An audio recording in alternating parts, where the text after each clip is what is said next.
Rumblefish by S.E Hinton Chapter 1. I ran into Steve a couple of days ago. He was real surprised to see me. We hadn't seen each other for a long time. I was sitting on the beach and he come up to me and said, "Rusty James?" I said, "Yeah," because I didn't recognize him right off. My memory screwed up some. "It's me," he said. "It's Steve Hayes." Then I remembered and got up, brushing sand off. "Hey, yeah. What are you doing here?" he kept saying, looking at me like he couldn't believe it. "I live here," I said. "What are you doing here?" "I'm on vacation. I'm going to college here." "Yeah," I said. "What are you going to college for?" "I'm going to teach when I get out. High school, probably. I can't believe it. I never thought I'd see you again. And here of all places." I figured I had as much of a chance of being here as he did, even if we were a long way from where we'd last seen each other. People get excited over the weirdest things.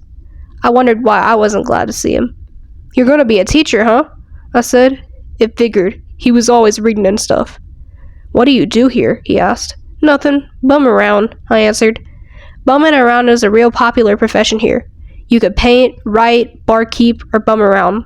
I tried barkeeping once and didn't much like it. "Lord, Rusty James," he said. "How long has it been now?"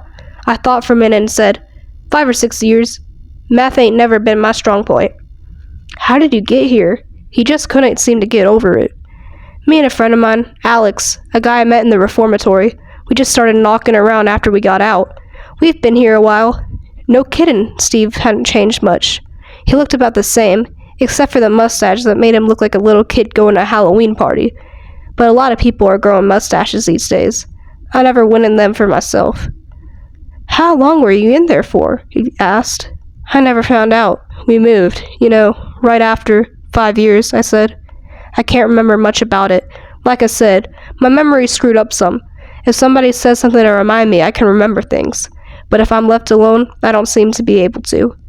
Sometimes Alex will say things that bring back the reformatory, but mostly he don't. He don't like remembering it either. "They put me in solitary once," I said, because Steve seemed to be waiting for something. He looked at me strangely and said, "Oh, I'm sorry." He was staring at a scar that runs down my side. It looked like a raised white line. It don't get tan either. "I got that in a knife fight," I told him, "a long time ago." "I know. I was there." "Yeah," I said. "You were." For a second, I remembered the fight. It was like seeing a movie of it. Steve glanced away for a second. I could tell he was trying to not look at the other scars. They're not real noticeable, but they're not that hard to see either, if you know where to look. "Hey," he said, too sudden, like he was trying to change the subject. "I want you to meet my girlfriend. She won't believe it. I haven't seen you since we were 13, 14. I don't know, though."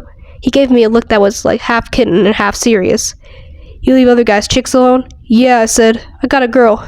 Or 2, or 3. "Just 1, I said. "I like to keep things simple, and God knows even one can get complicated enough." "Let's meet for dinner somewhere," he said. "We can talk about the good old days. Man, I have come so far since then." I didn't stop him from naming a time and place, even though I didn't much want to talk about the good old days. I didn't even remember them. "Rusty James," he was saying, "you gave me a real scare when I first saw you. I thought I'd flipped out. You know who I thought you were for a second?" My stomach clenched itself into a fist, and an old fear started creeping up my backbone. "You know who you look just like?" "Yeah," I said, and remembered everything. I could have been really glad to see old Stephen if he hadn't made me remember everything.